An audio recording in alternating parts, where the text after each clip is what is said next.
Anything you do now, there is a future to it.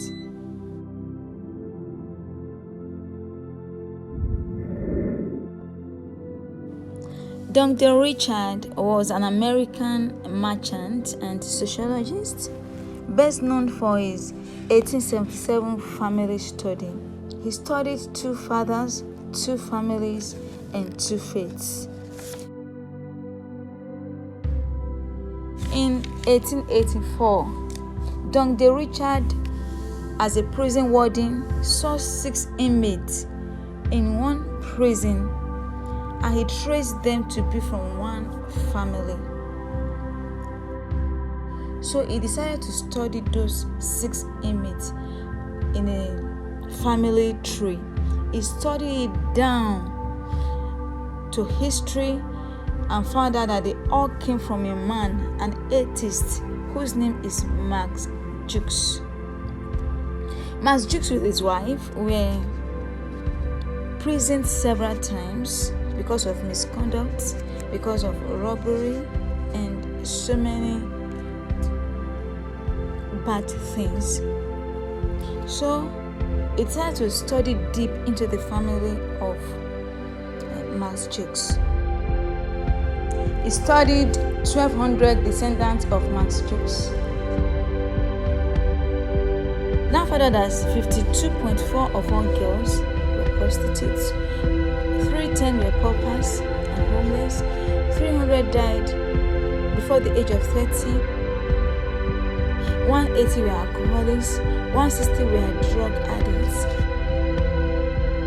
150 were in prison, 67 had syphilis and other sexually transmitted diseases, 7 were committed murder.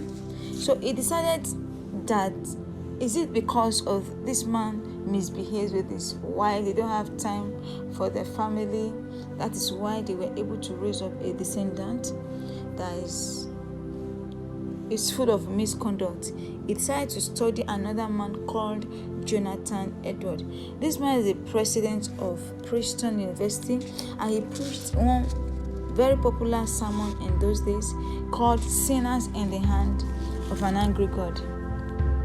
He then decided to study 1,400 of the descendants of Jonathan Edward. He realized that 13 of them were college presidents, 66 were college professors, 66 were hospital physicians,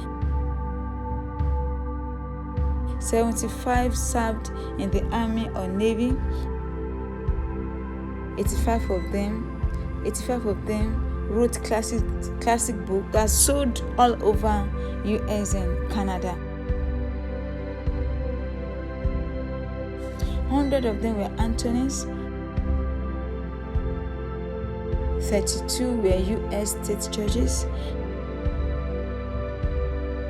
and 80 were senators and government officials. 3 of them were governors, 3 were senators, and 1 is a controller of the US, the 3rd vice president of the US. This is the descendant of Jonathan Edward.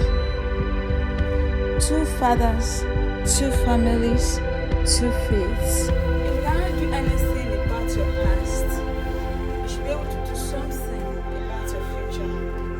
And your future starts now. Anything you are doing now, the choices you make, the way you live your life, the things you do, your actions, has a lot to do with your future and your generations. Anything you do now, either positive or negative, has a lot to do about the future.